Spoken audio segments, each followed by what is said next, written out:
1. La didactique, c'est ensemble des moyens et des méthodes qui visent à enseigner et transmettre un savoir. 2. La pédagogie, le système définit la relation entre le maître et son élève. 3. L'élève, élément clé du processus d'apprentissage destiné à assimiler le savoir transmis par l'enseignant. 4. L'enseignant, c'est le facilitateur et le médiateur du processus d'enseignement et appropriation des savoirs par apprenant. 5. Processus didactique, la méthodologie appliquée par l'enseignant en vue d'apprentissage d'un savoir par l'apprenant. 6. La culture, ensemble des savoirs et des savoir-faire et des traditions et des coutumes propres à un groupe ou à une civilisation. Cette contrat didactique est un lien implicite qui se tisse entre le professeur et son élève en relation avec un savoir. 8. Triangle didactique, ce sont trois angles qui composent le processus apprentissage, enseignement à savoir, l'enseignant et l'élève et le savoir et leur interaction dans une situation de communication.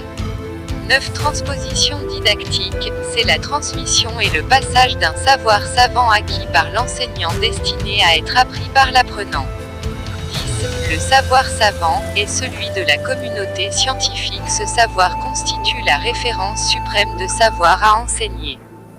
11. L'apprentissage, tout processus qui vise à acquérir un savoir soit cognitif ou involontaire ou inconscient ou bien soit observable ou volontaire ou conscient. 12. La partie guidée, c'est l'élève qui est destiné à avoir le savoir transmis dans la classe. 13. La partie guidante, l'enseignant destiné à orienter l'apprenant dans le processus enseignement-apprentissage. 14. Langue vernaculaire, c'est la langue première de l'apprenant dès son enfance, le moment de son développement intellectuel le dialecte algérien.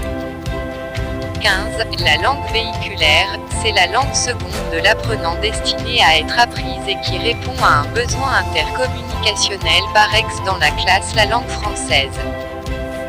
16. Le terme didactique recouvre des moyens qui vont avec l'appropriation par un sujet donné parmi ces moyens, des savoirs linguistiques et un bagage langagier, ce qui concerne le lexique et la grammaire, et des savoir-faire ou bien des compétences communicatives, et enfin des savoir-être, comportements culturels comme une forme de politesse pendant la présentation des cours.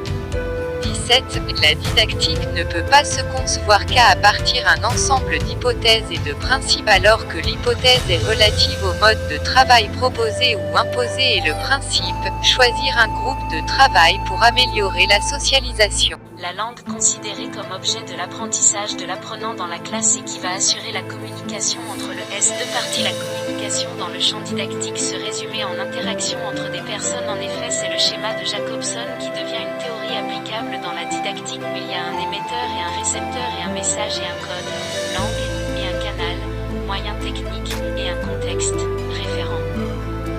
19. Finalement, l'objectif naturel de l'enseignement est de rendre l'apprenant autonome pour s'habituer à des différentes situations de communique en agissant par sa capacité de produire la parole en langue